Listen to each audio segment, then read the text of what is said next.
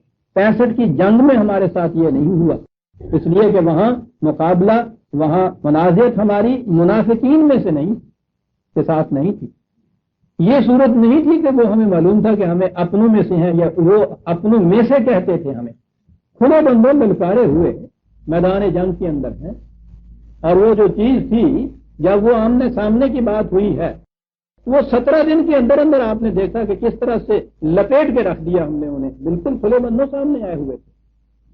لیکن یہ جن کی کیفیت یہ ہے کہ وہ آپ کے اندر آپ میں سے بنے ہوئے آخر تک رہ رہے ہیں، اسی نہج سے یہ ساری گفتگو یہاں ہو رہی ہے کہ جیسے کچھ دستوری آئینی باتیں ہیں ان میں تصفیہ چاہتے ہیں، اندر سے ایک گہری سازش ہو رہی ہے۔ کہتا ہوں اس سازش کا مقابلہ کرنا 65 کی جنگ کے مقابلے میں بہت زیادہ کہیں شدید تھا اور کہیں مشکل تھا۔ گھر کے اندر تو عزیزان من، چھوٹے سے خاندان کے گھر کے اندر کوئی ایک فرد بھی ایسا ہو جو گھر کی بہی خائی نہ چاہتا ہو اور دوسروں کے ساتھ ملا ہوا ہو، آپ دیکھتے ہیں کہ کس قدر عذاب ہو جاتا ہے اس گھر کے اندر رہنا۔ یہ جائے کہ ایک مملکت کے اندر مملکت کا آدھا حصہ اور اس کے اندر وہ پوری کی پوری اس قسم کی قوم، اس کی کیفیت یہ ہو جائے۔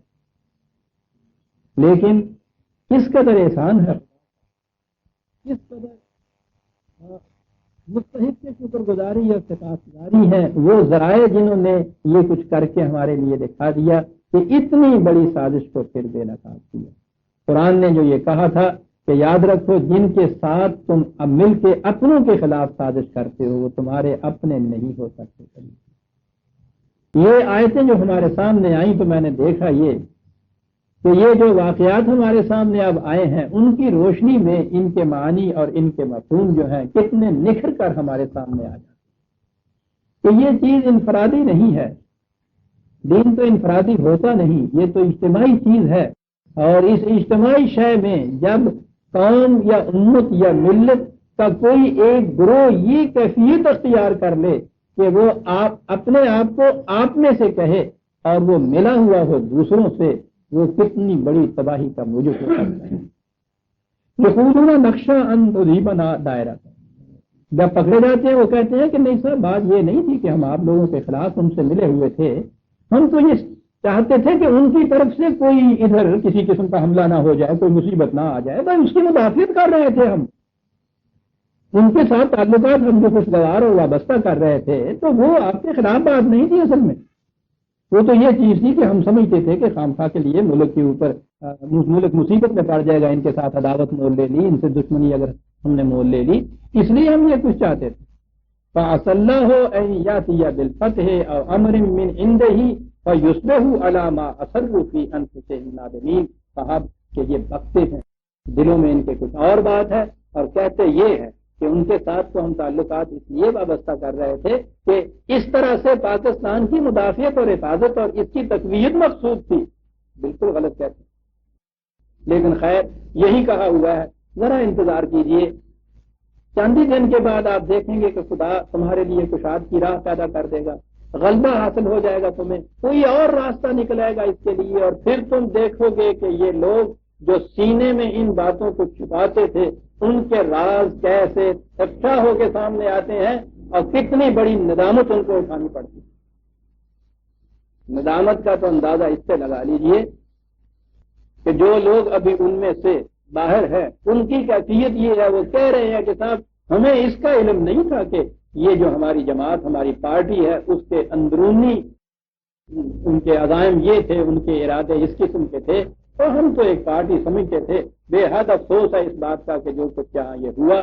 یعنی جس وقت تمہیں ان پہ غلبہ حاصل ہو جائے گا، جس وقت خدا کشاد کی راہ نکال دے گا، اس وقت تم دیکھو گے کہ پھر ان کی کیفیت کیا ہوتی ہے. وَيَقُولُ الَّذِينَ آمَنُوا أَهَٰؤُلَاءِ الَّذِينَ أَقْسَمُوا بِاللَّهِ جَهْدَ أَيْمَانِهِمْ إِنَّهُمْ لَمَعَكُمْ. تو اس وقت یہ جو صحیح مومن ہیں جو ان کے ساتھ نہیں، جب ان کے چہرے بے نقاب ہو کے سامنے آئیں گے تو یہ کہیں گے کہ ارے یہ لوگ ہیں قسمیں کھا کھا کے ہم سے کہتے تھے کہ ہم تمہارے ساتھ ہیں، ہم تم میں سے ہیں، ہم کوئی غیر نہیں ہے. اسی مملکت کے رہنے والے، اسی قوم کے افراد، یہ وہ لوگ ہیں جو قسمیں کھا کھا کے کہتے تھے کہ ہم تم میں سے ہیں. یعنی چہروں کے بے نقاب ہونے کے بعد خود ان افراد کو بھی حیرت ہوگی کہ صاحب یہ اس قسم کے گہرے منافق نکلے. اتنی گہری سازش ان کی تھی کہ اتنے عرصے تک ہم سے یہ بار بار قسمیں کھا کھا کے کہتے رہے کہ ہم تمہیں میں سے ہیں، لیکن کیفیت ان کی یہ نکلی کہ سامنے آتے تھے تو کچھ اور تھے، پس پردہ ان کے متعلق معلوم ہوا تو کتنی بڑی گہری سازش تھی. حبطت اعمالهم فاصبحوا خاسرین. ان کا سارا کیا کرایا غارت ہو کے رہ جائے گا اور بالآخر یہ دیکھیں گے کہ کتنا نقصان اٹھایا انہوں نے. آپ دیکھ رہے ہیں، لیکن یہ چیزیں آج خود نہیں ہوا کرتی. قرآن کریم نے یہ بتایا کہ تم میں سے ایک جماعت ایسی پیدا ہو جائے کہ جو پھر ان کے اس قسم کی سازشوں کی مدافعت کرے، انہیں بے نقاب کرے، تو پھر ان کو اس قسم کی ذلت اور رسوائیاں نصیب ہوتی ہیں. غنیمت ہے وہ قوم کے جس میں ابھی ایسے افراد، ایسے گروہ، ایسی تنظیمات موجود ہوں کہ جو ان سازشوں کو بے نقاب کریں، ان کا مقابلہ کریں، ان کی مدافعت کریں، پھر غلبہ حاصل کریں اور پھر یہ اس طرح سے صحیح چہرے ان کے قوم کے سامنے آ جائیں. یہ غنیمت ہے عزیزان مان جب تک قوم میں یہ کیفیت باقی رہے. اللہ کا احسان ہے کہ یہ کیفیت ابھی تک ہماری یہ ہے کہ حبطت اعمالهم فاصبحوا خاسرین. ان کی وجہ سے جو اٹھتے ہیں ان کا مقابلہ کرنے کے لیے، ان کے اعمال بے نتیجہ ہو کے رہ جاتے ہیں، ان کی ساری سازش جو ہے ناکام ہو کے رہ جاتی ہے اور پھر یہ دیکھتے ہیں کہ کتنے بڑے نقصان میں رہے. نقصان کا تو اندازہ آپ لگا سکتے ہیں. کل ہی یہ کیفیت تھی کہ خود انہوں نے تو ایک طرف رہا، حالات ایسے قانونی اور آئینی حالات ایسے پیدا ہو گئے تھے کہ خود صدر مملکت نے اس شخص کو پاکستان کا وزیر اعظم کہہ دیا. کتنی بڑی عزت کا مقام تھا. لیکن اس کے بعد جب وہ کھلے بندوں سامنے اب آئے ہیں، چہرے بے نقاب ہوئے ہیں، فاصبحوا خاسرین. آج ان سے پوچھئے کہ کتنا بڑا نقصان ہے جس کے اندر وہ ہیں. زندگی کس طرح سے یہ گزر رہی ہے. یاد رکھیے، منافقت، سازش، اپنوں کے خلاف اس قسم کی غیبتیں، دوسروں کے ساتھ مل کے اپنوں کو یوں دھوکہ دینا جو ہے، یہ چیز اس کا انجام یہی ہوا کرتا ہے.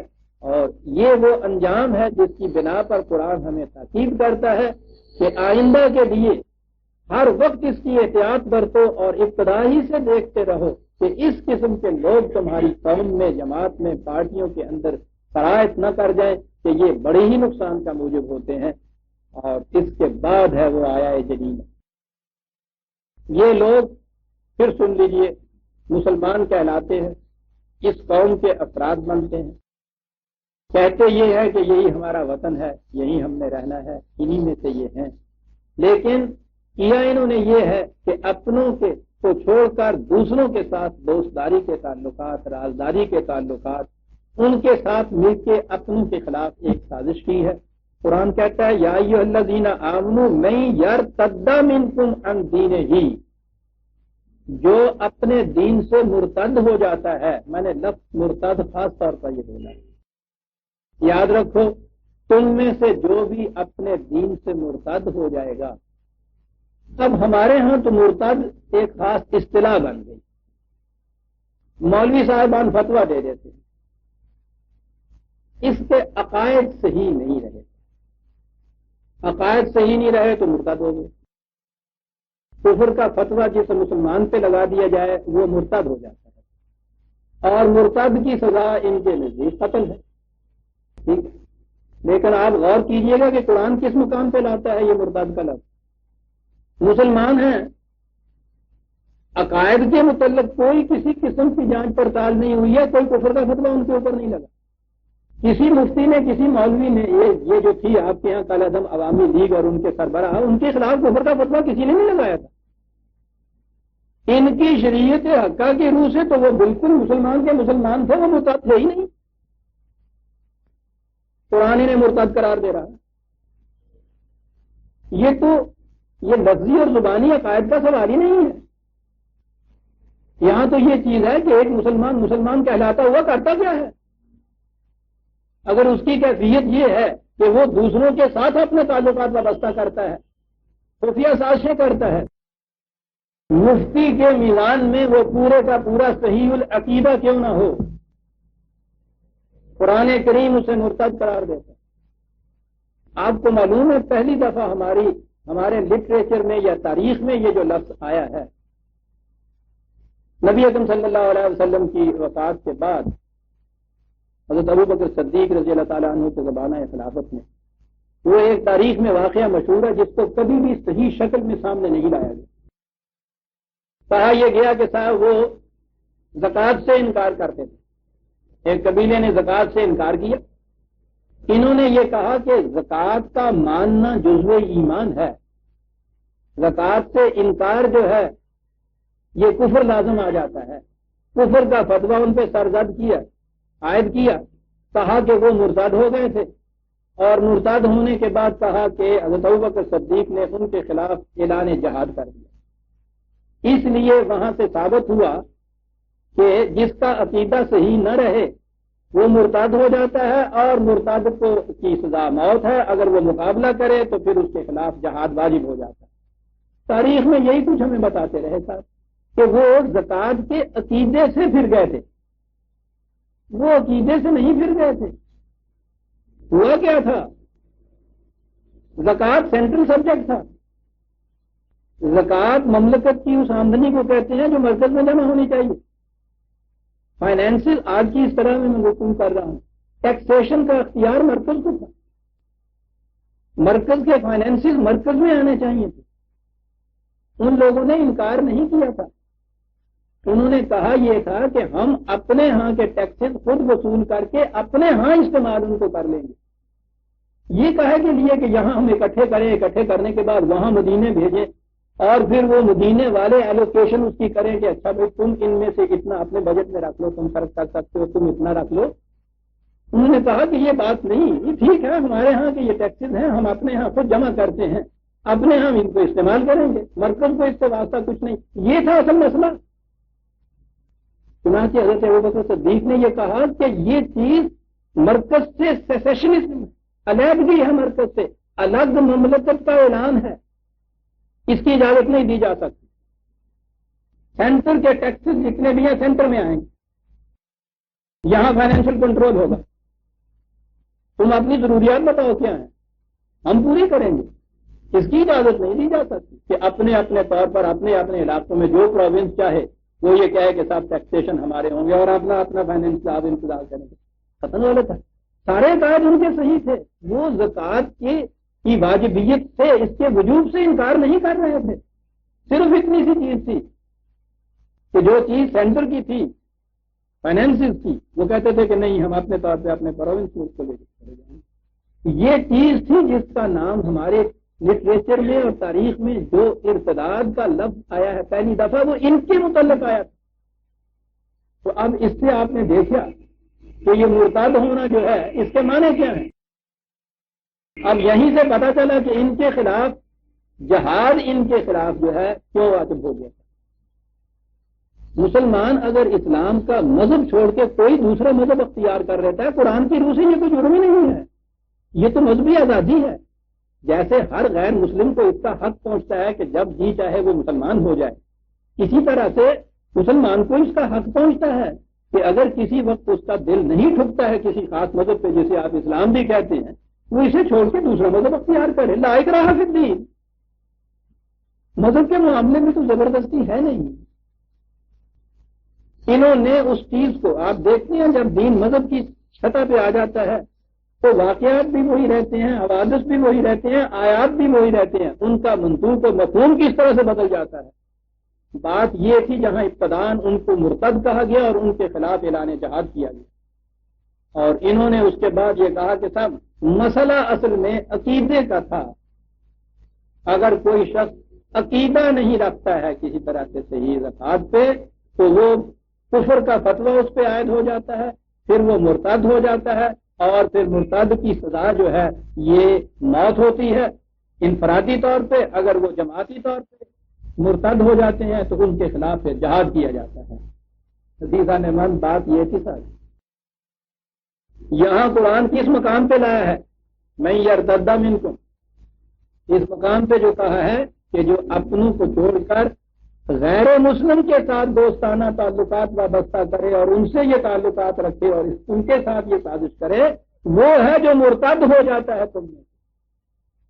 من یرتد منکم عن دینہ، اب اس کی سزا ملاحظہ فرما دیجیے۔ سزا ہی نہیں عزیزان من، جسے ہم سزا اور جزا کہتے ہیں قرآن کی روح سے اس کا مفہوم ہی ہوتا ہے۔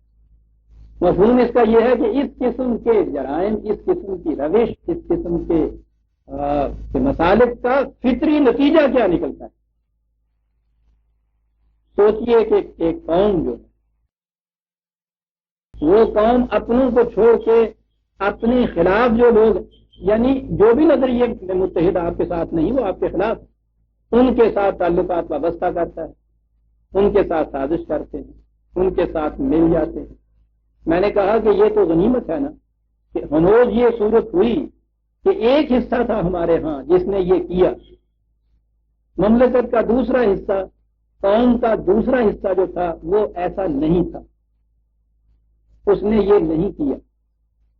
لیکن اگر ایسی صورت نہ رہے اور ایک قوم دوسروں کے ساتھ مل کے یہ کچھ کرنا شروع کرے تو جسے آپ کہتے ہیں اس کی سزا کیا ہے، سزا والی بات نہیں ہے۔ قرآن کہتا ہے اس کا نتیجہ یہ ہے، سنیے، فَسَوْفَ يَأْتِ اللَّهُ بِقَوْمٍ، ان کی جگہ ایک اور قوم آ جائے گی، اس قوم کا نام و نشان مٹ جائے گا، مملکت ختم ہو جائے گی، قومی تشخص ختم ہو جائے گا۔ عزیزان مان، اس کانٹیکسٹ میں پھر دیکھیے جو آج ہوا ہے، خدا نہ کردہ اگر یہ صورت ہو جاتی کہ آپ کے ہاں کی مثلاً اکثریت ایسی ہو جاتی کہ جو ساتھ ملی ہوئی ہوتی، اس سازش پہ غلبہ نہ حاصل ہوا ہوتا، اس ہندو کے اندر جذب ہو گئے ہوئے ہوتے، پھر سے یہ اکھنڈ بھارت بن گیا ہو آپ کے، تو آپ کا الگ جدا گانا ملی اور قومی تشخص باقی رہ سکتا ہے کسی طرح؟ کہتا ہے اس تمہاری جگہ ایک دوسری قوم۔ یہ ہے ارتداد کا فطری نتیجہ، قوم ہی باقی نہیں رہتی۔ اب سوال یہ ہے کہ ایک تو یہ ہے کہ تم ختم ہو جاؤ گے، ایسی صورت بھی ہے تم ختم ہو جاؤ، لیکن قرآن یہ کہتا ہے کہ یہ دین ختم نہیں ہو سکتا، پھر کوئی اور قوم آئے گی، تم اس کے شایان شان نہیں رہے۔ یہ بہت بڑی عظیم ذمہ داری تھی، تمہارے سپرد کی گئی، یا تم نے خود اس کو اپنے سر پہ لیا، تم اس کے اہل ثابت نہیں ہوئے، اس لیے اس کے بعد تمہاری جگہ ایک اور قوم پھر آ جائے گی۔ اب اس قوم کی خصوصیات ملاحظہ کرنا ہے کہ جو تمہاری جگہ لے لے گی، یعنی یہ وہ قوم ہے کہ جو اسی دین کی حامل قوم ہوگی۔ کفار کی قوم اگر آ جائے گی تو وہ تو پھر کفر پھیل جائے گا سارے کا سارا۔ یہ جو قوم آئے گی اس کی کیفیت کیا ہوگی؟ یحبہم و یحبونہ، لفظی ترجمہ تو یہ ہے کہ وہ خدا سے محبت کریں گے، خدا ان سے محبت۔ یہ کہا تھا نا اس نے کہ جو تم میں سے دوسروں کے ساتھ سازش کرے گا تو خدا کا ان کے ساتھ کوئی تعلق نہیں رہے گا۔ یہ وہ قوم ہوگی جن کی کیفیت یہ ہوگی۔ یاد رکھیے، میں اس سے پیشتر سورہ بقرہ میں ایک پورے درس میں یہ واضح کر چکا تھا کہ خدا کے ساتھ محبت کے معنی کیا ہیں۔ یہ ایک نظری سی بات، عقیدے کی بات نہیں ہے۔ یوں تو خدا کے ساتھ محبت کی ہی نہیں جا سکتی، اس لیے کہ وہ کہ جو وہم، قیاس، خیال سے بھی بلند و برتر ہو، تصور میں بھی نہ آ سکتا ہو، اس کے ساتھ جسے ہم محبت کہتے ہیں وہ ہو کیسے سکتی ہے؟ وہ تو ایک محسوس کے ساتھ ہو سکتی ہے۔ اس کے ساتھ اس معنی میں محبت تو ہو نہیں سکتی. عربی زبان میں محبت کے یہی معنی نہیں جو ہمارے ہاں عام طور پہ رائج ہے. وہاں محبت انسان کا خدا سے محبت کرنے کے معنی ہوتا ہے اسے لازم پکڑنا، استحکام کے ساتھ اس کی بات کو ماننا، پورے طور پر ثبات و استقامت سے اس کی اطاعت کرنا، یہ معنی ہوتے. یعنی یہ جو چیز ہے نا محبت کا، یہ فطری نتیجہ ہوتا ہے جسے آپ محبوب کہتے ہیں. اس کے ساتھ تو آپ کی کیفیت یہ ہے کہ ہمیں تو خو ہے کہ جو کچھ کہو بجا کہیے. محبت کا تقاضا یہ ہے کہ اس کی ہر بات مانی جاتی ہے. اسی اعتبار سے انہوں نے عربوں نے اپنے ہاں محبت کے اندر یہ چیز رکھی کہ کسی کے ساتھ اس قسم کے تعلقات کہ اس کی ہر بات آپ مانتے چلے جائیں، اسے بھی محبت کہتے ہیں. تو انسان کا خدا کے ساتھ محبت کے معنی یہ ہوتا ہے کہ اس کی ہر بات کو مانا، سر تسلیم خم ہے جو مزاج یار میں خدا کی اطاعت. اور خدا کی محبت انسانوں کے ساتھ محبت کے معنی ہوتا ہے کسی کی حفاظت کرنا، کسی کو تھامے ہوئے رکھنا. یہ جو گھڑونچی کے اوپر مٹکا رکھا جاتا ہے نا پانی کا، اسے کہتے ہیں محبت کرنا. اس نے کیسے تھاما ہوا ہوتا ہے اسے. عجیب قوم تھی یہ صاحب. ان کے محبوب ملازہ فرمائیے اور ان کی محبتیں. پانی تو ان کے نزدیک دنیا میں سب سے فری کیا چیز تھا. پانی کے مٹکے کو سنبھال کے رکھنے والی گھڑونچی ان کا محبوب ہوتا ہے. لیکن دیکھیے گہرائی میں کتنی یہ قوم جاتی جو دوسرے کو تھامے رکھے، گرنے نہ دے. خدا کی محبت انسانوں کے ساتھ، ان کی محبت یہ ہے کہ اس کی ہر بات کے سامنے سر تسلیم خم کرے. اس کی محبت یہ ہے کہ وہ انہیں گرنے نہ دے، ہر مقام پہ تھامے ہوئے. کیسی حسین ہے یہ محبت عزیزہ. اور پھر یہ خاص جذباتی چیز نہیں ہے، یہ عملی چیز ہے.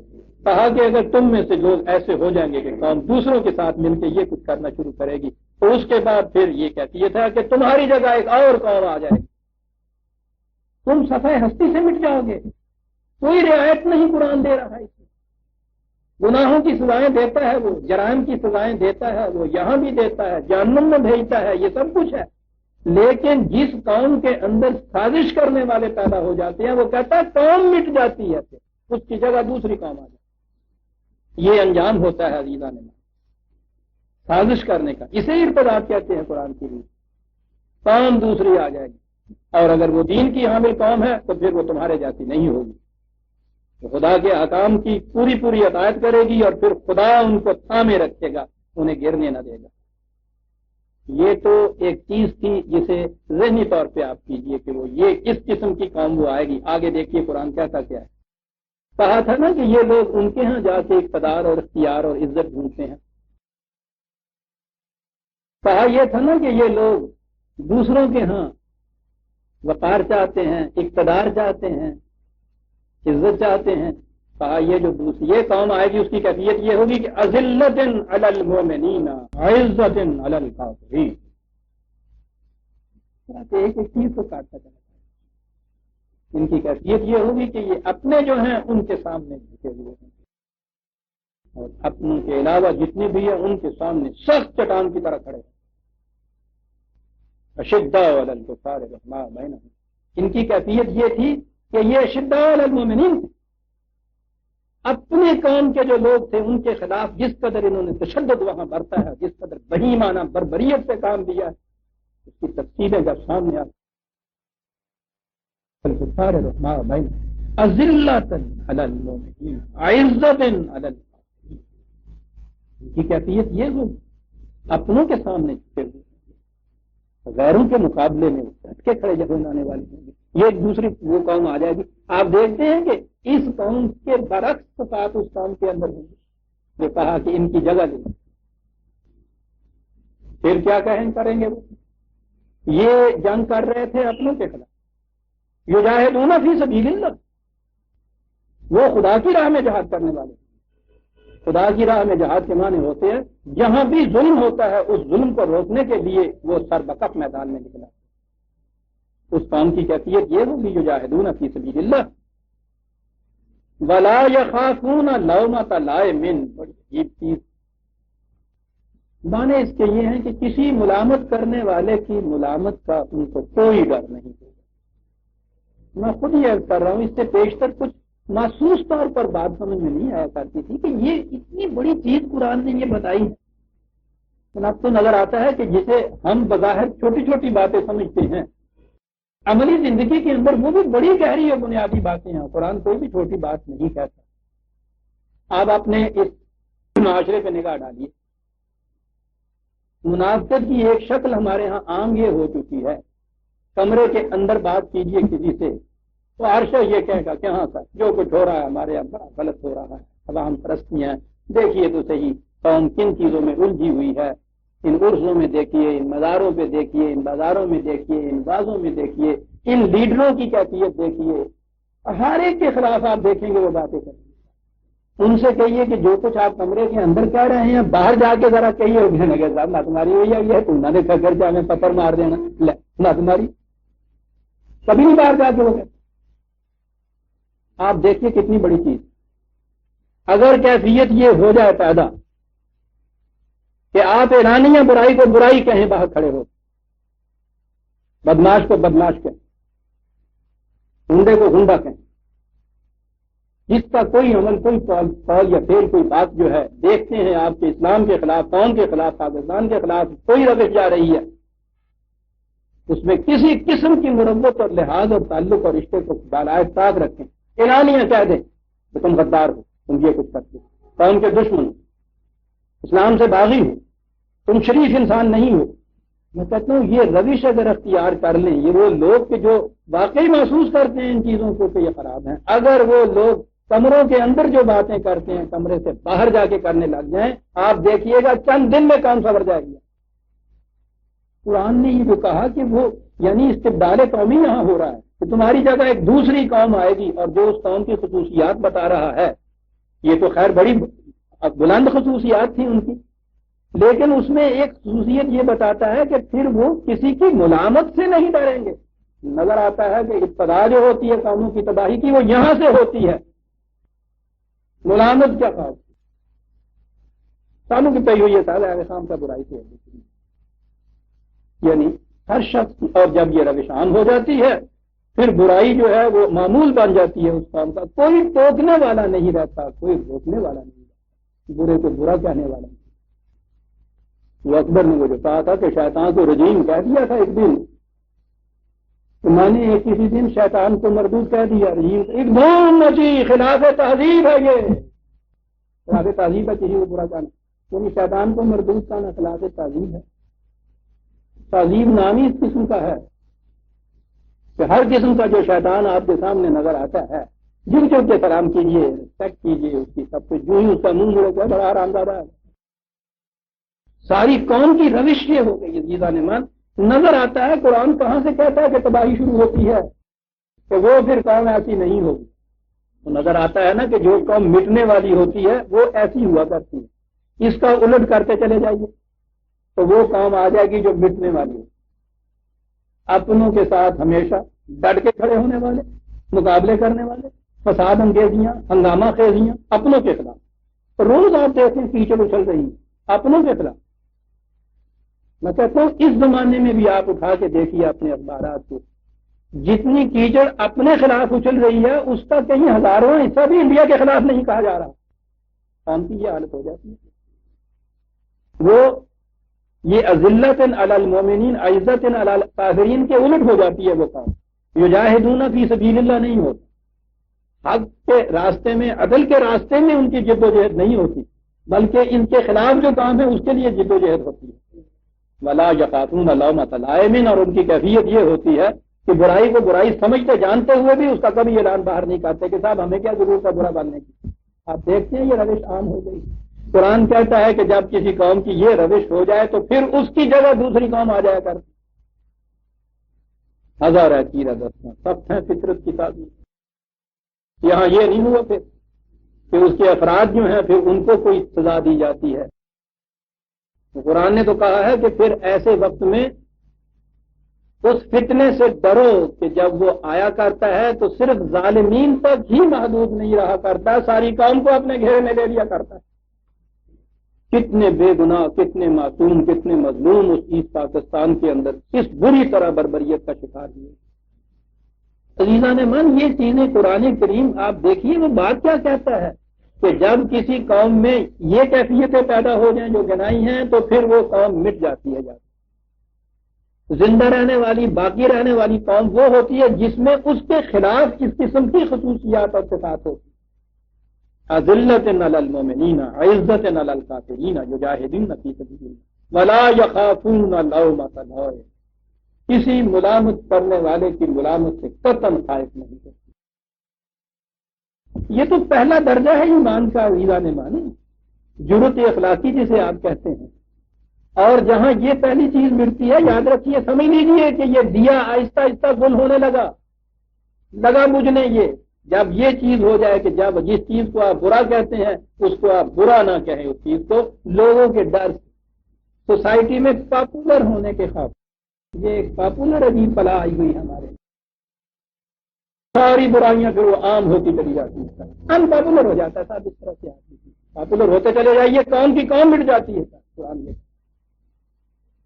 کہتا ہے کہ یہ کیفیت جب قوم کسی کی ہو جائے تو اس کے بعد دوسری قوم آتی ہے، عجیب چیز آ گیا ہے، ذالک فضل اللہ ہے یؤتیہ من یشاء۔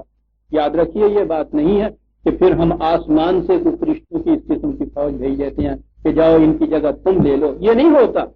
انسانوں میں سے ہی جو قوم چاہتی ہے یہ مقام حاصل کرنا اس کو یہ فضیلت مل جاتی ہے۔ جو قوم مٹنا چاہتی ہے مٹ جائے، جو قوم مٹنے والی قوم کی جگہ لینا چاہتی ہے آ جائے۔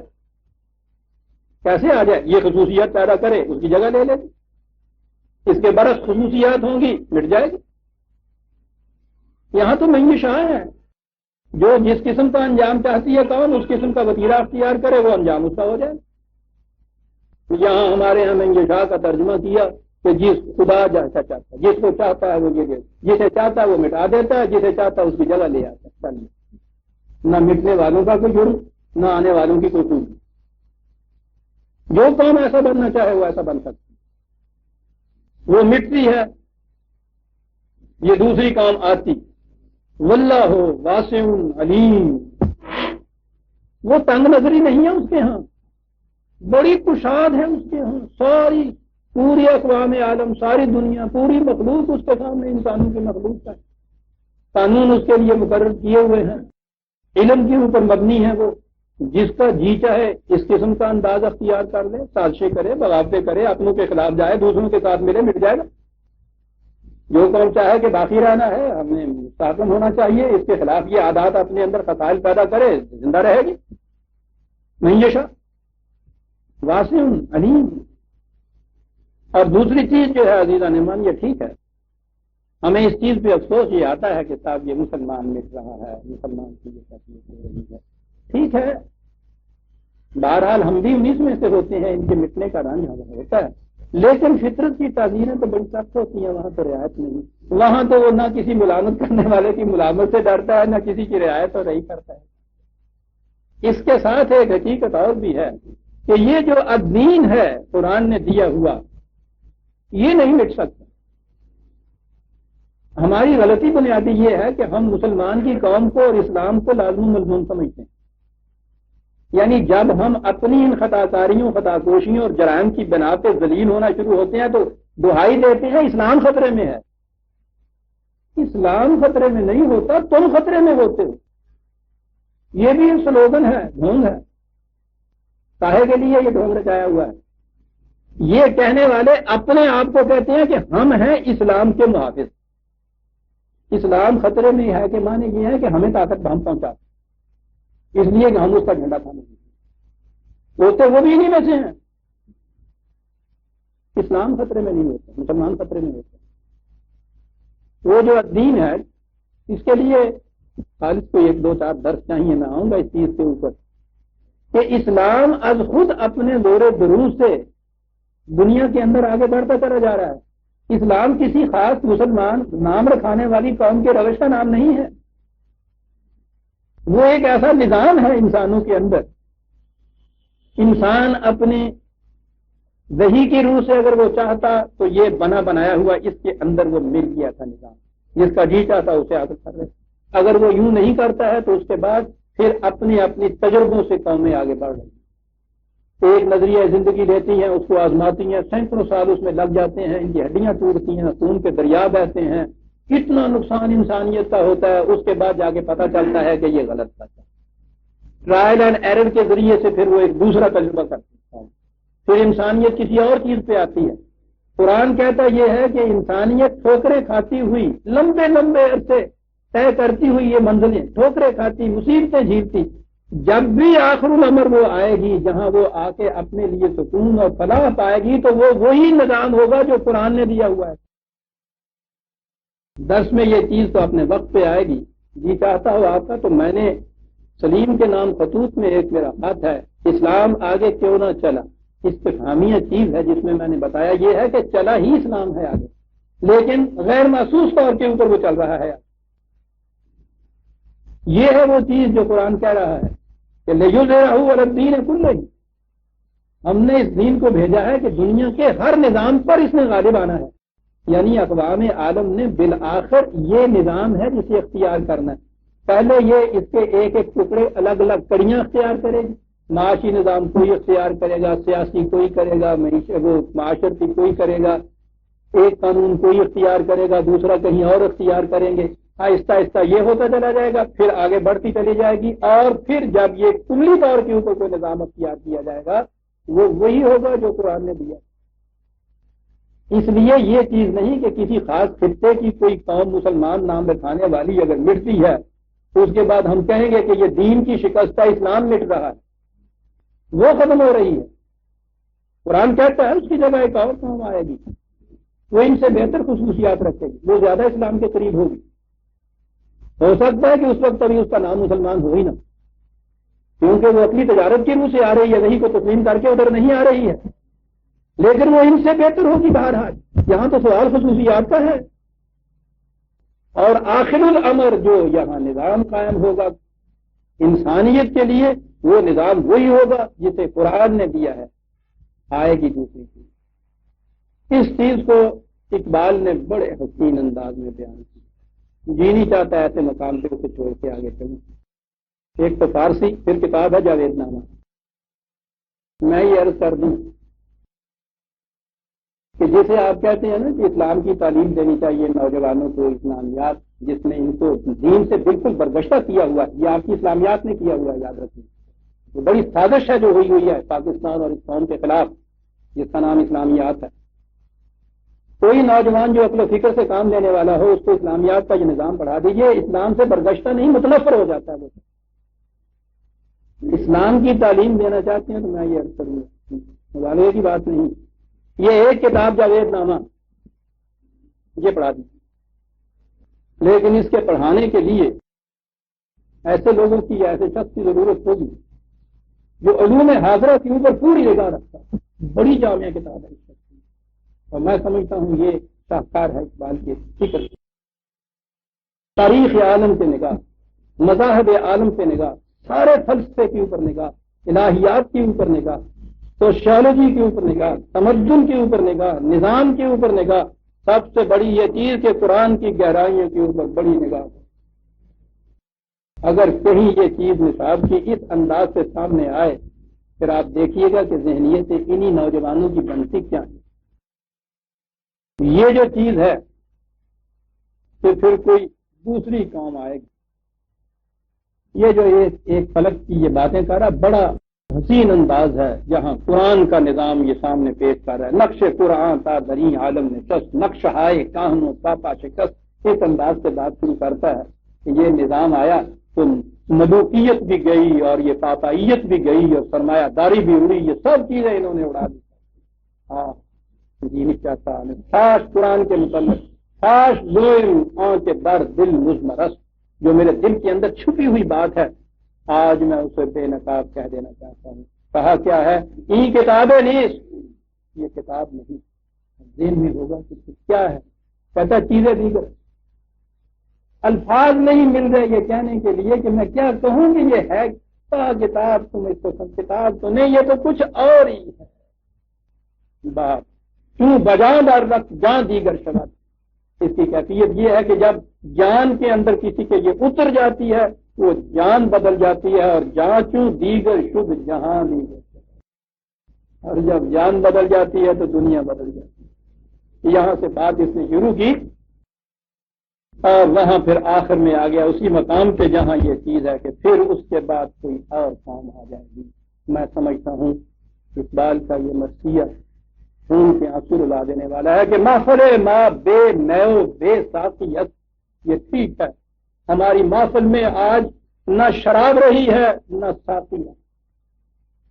بڑی چیز ہے یہ، نہ شراب رہی نہ ساقی ہے. دلے دارند و محبوبہ نہ دارند اس نے کہا ہے. قوم میں ابھی یہ کیفیت ہے کہ دل تو ان کے پاس یہ ہے، کوئی لیڈر اس قسم کا محبوب ان کا نہیں ہے کہ جس کے سامنے متا جا کے یہ پیش کر دے اور وہ ان کے ساتھ غداری نہ کرے. ساقی بھی نہیں رہا. محفل ماں بے نیو بے ساقیت ساز قرآن را نواہا باقیت. خاموش محفل ہے، کہیں موسیقی کی کوئی تان بھی نہیں اٹھ رہی. اس کے یہ معنی نہیں ہے کہ قرآن کے اندر جو چیزیں ختم ہو گئی. قرآن موجود ہے، اس کے تاروں کے اندر زخمہ ماں بے اثر افتت اگر. ہوا یہ ہے کہ ہماری وہ مزراب ٹوٹ گئی ہے جس نے اس کے تاروں میں سے موسیقی کو نکال کے باہر کیا بات آ جاتا ہے. قرآن اپنے آپ کو خود نہیں بیان کر دیتا، یہ خود بخود عمل میں نہیں آ جاتا. اس کے لیے ایک مزراب والے کی ضرورت. اس کے تاروں کے اندر زندگی کے حقائق کے نغمات پوشیدہ ہیں، آج خود نہیں نکلتے. قرآن موجود ہے، تارے بھی بالکل صحیح ہیں، اپنی جگہ سے موجود ہیں، زخمہ دار کوئی نہیں. اس کے لیے ملت کی ضرورت ہے، امت کی ضرورت ہے. کہا کوئی بات نہیں، ہمارا مزراب اگر ٹوٹ گیا ہے اس کے تاروں میں چھپے ہوئے پوشیدہ نظمیں باہر نہیں آ رہے. آسماں دارد ہزاروں زخمہ وار ہیں. ذکر حق از امتا آمد غنی، یہ خدا کی بات ہے، یہ کسی خاص قوم کی محتاج نہیں ہے کہ وہ چھوڑ دے گی تو پھر اس کے بعد معاذ اللہ خدا مر جائے گا، اس کا کلام ختم ہو جائے گا. مستغنی ہے وہ اس چیز سے. از زمان از مکان آمد غنی، ٹائم اینڈ اسپیس سے بلند ہے. یہ تو نہ یہ چیز ہے کہ کسی خاص دور کے اندر اسلام تھا پھر اسلام نہیں آئے گا، کسی خاص مقام کے اندر اسلام تھا پھر اسلام نہیں آئے گا. یہ تو فطرت کے حقائق کی طرح زمان اور مقام کی حدود سے ماورا ہے. ذکر حق از ذکر ہر ذاکر جدا. یہ بات کہنے والا یہ نہ سمجھے کہ میں ختم ہو جاؤں گا، مر جاؤں گا تو یہ ختم ہو جائے گا. بالکل نہیں. وہ اس سے الگ اپنے طور پہ بذات خویش وہ اپنے طور پہ زندہ ہے. یہ قیوم ہے. قیوم کہتے وہ ہیں اسے ہیں کہ جو اپنی ذات میں قائم ہو، دوسروں کے قیام کا سہارا بنتا ہو، اس کا سہارا کوئی نہ بنے. یہ ذکر حق ہے، قیوم ہے، الحی ہے. یہ ہر ذاکر سے جدا ہے. احتیاج روم و شام ہو رہا تجار. یہ کہاں ہے کہ صاحب وہاں یہ ہوا اور وہاں ہوا، وہاں نہیں رہے گا تو قرآن بھی باقی نہیں رہے گا. حق اگر از پیش ما بردار دشت پیش قوم دیگر سے گزار. یہاں سے اگر تم اس کو چھوڑ دو گے اٹھ جائے گا، کوئی اور کام آئے گی، وہ اس کو لے لے گی. از مسلمان دیدام تقلید و زن ہر زمان جانم بلرز در بدن. مسلمان کے ہاں کیا چیز رہ گئی؟ اندھی تقلید. یقین کی جگہ زن، شکوک. مسلمان میں یہ دیکھ رہا ہوں دل کانپ رہا ہے، اور اس کے بعد پھر آخر عشق تو محبت بڑی تھی امت کے ساتھ، مسلمان کے ساتھ. کہتا ہے ترسم آز روز، جی لرز جاتا ہے اس احساس سے کہ محرومش کنن، اس قوم کو اس سے محروم کر دیا جائے گا. بہت جی لگتا ہے. لیکن وہ کہتا ہے یہ فطرت کا نتیجہ، فطرت کے ہے. سوال ہی نہیں ہے کہ میرا دل ٹوٹتا ہے، میری آنکھ روتی ہے، روتی رہے سر. وہ تو اٹل ہے اس کے فطرت کے قوانین، لیکن ترسم از روزے کہ محرومش کنند آتش خود بر دل دیگر. تو کیا ہوتا ہے اس تصور سے کہ ہم سے یہ حرارت چھین لی جائے گی، کسی اور دل میں یہ رکھ دی جائے گی. ٹھیک ہے اس سے غم تو ہوتا ہے، لیکن وہ کہتا ہے اس کے یہ معنی نہیں کہ یہ اسلام ہے یہ ختم ہو جائے گا اگر ہم ختم ہو جائیں گے. زخمہ ور ہزاروں قرآن کے آسمان کے پاس موجود ہیں. دوسری قوم آ جائے گی اس کے لیے. وہ آئے گی قوم وہ جس کی یہ خصوصیت یہ ہوں گی اذلۃ علی المؤمنین عزۃ علی الکافرین یجاہدون فی سبیل اللہ ولا یخافون لومۃ لائم ذالک فضل اللہ یؤتیہ من یشاء۔ کہا یاد رکھو جماعت مومنین، انما ولیکم اللہ ورسولہ والذین آمنوا الذین یقیمون الصلاۃ ویؤتون الزکاۃ وہم راکعون۔ یاد رکھو ہے جماعت مومنین، تمہارا دوست، تمہارا سرپرست، تمہارا پاسبان، تمہارا نگہبان اللہ۔ یہاں دیکھیے آگے رسول اور جماعت مومنین یہ بھی ساتھ کہا ہے کہ یہ ہیں، لیکن ایک بڑا باریک نقطہ ہے اس کے اندر، یہاں ولیوں کو واحد تفصیل دیا ہے۔ بنیادی طور پہ تو یہ سرپرستی جو ہے وہ خدا ہی کی، وہی ہے ولی، وہی ہے سرپرست، لیکن اس کی محسوس سرپرستی جو ہے وہ انسانوں کے راستے سے ہی سامنے آتی ہے۔ محسوس سرپرستی اس کی، دوستداری اس کی، وَرَسُولُهُ وَالَّذِينَ آمَنُوا، اس کا رسول اور جماعت مومنین تمہارے یہی دوست ہو سکتے ہیں، انہی کی دوستداری، انہی کی سرپرستی، اسی میں دین کا ثبات و قیام ہے۔ والذین آمنوا الذین، اب ان کی دو تین خصوصیات یہاں بتائیں، وہ ایمان والے یقیمون الصلاۃ ویؤتون الزکاۃ۔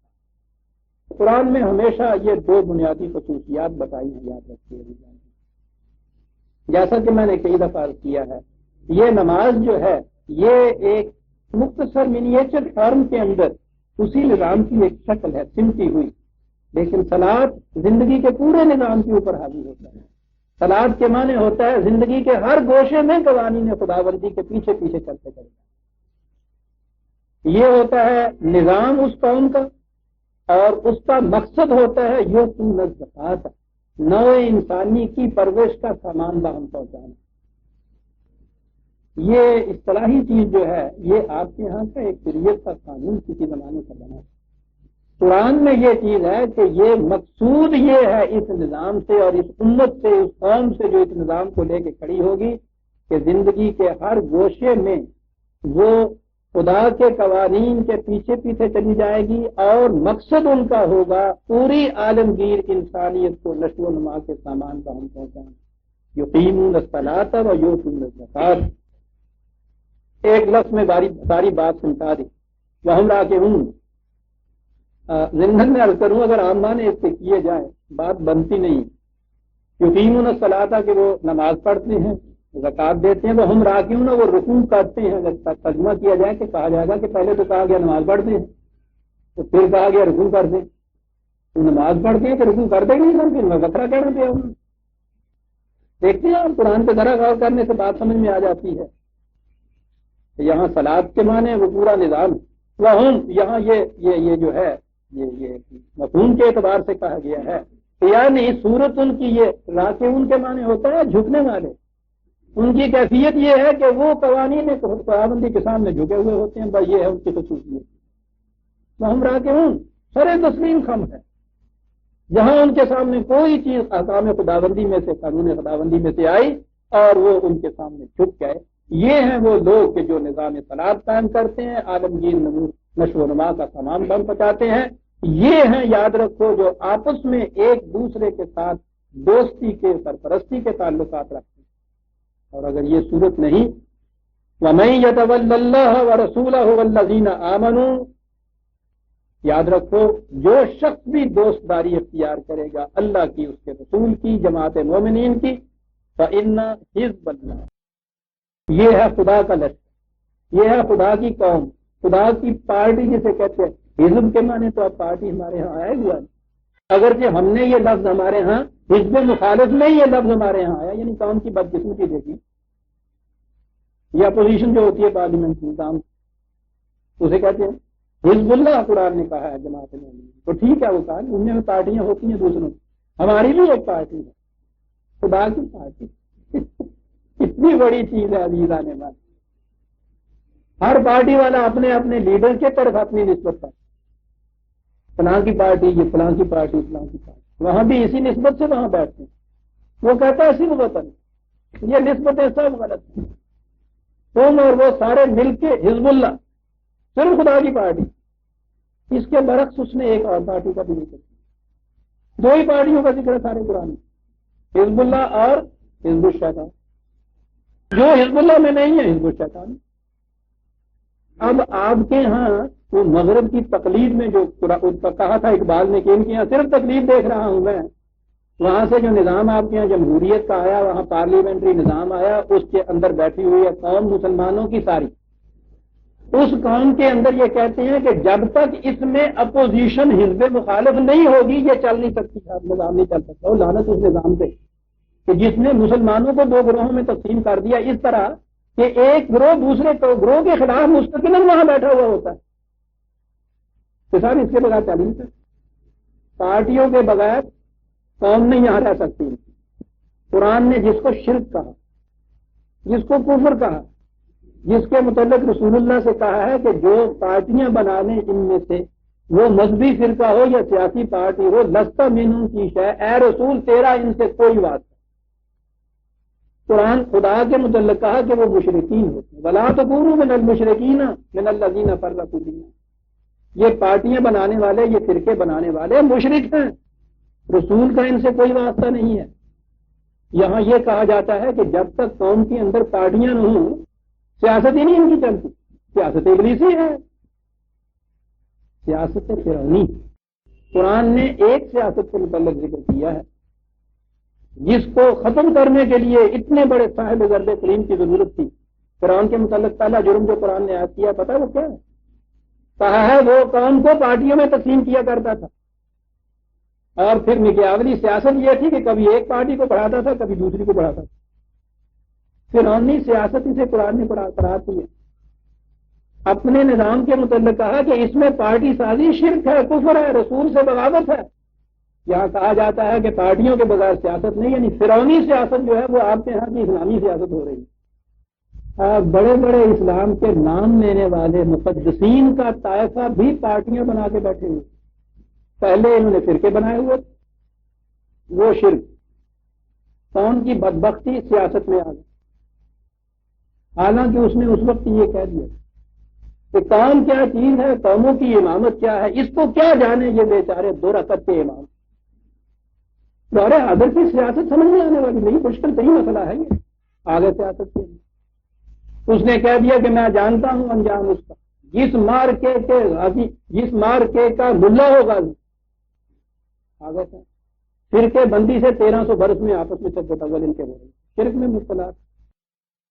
وہ کچھ مان پڑ رہی تھی اس لیے کہ جو اگلا گروہ ہمارا نسل کا آ رہا ہے نا، اس کی کیفیت یہ ہے کہ یہ سوال ہی نہیں اس کے نزدیک کہ یہ شیعوں کا فرقہ اچھا ہے یا سنیوں کا ہے، دو بندیوں کا اچھا ہے یا بریلوی کا اچھا ہے، وہ سرے سے اسلام سے نہیں کرتا۔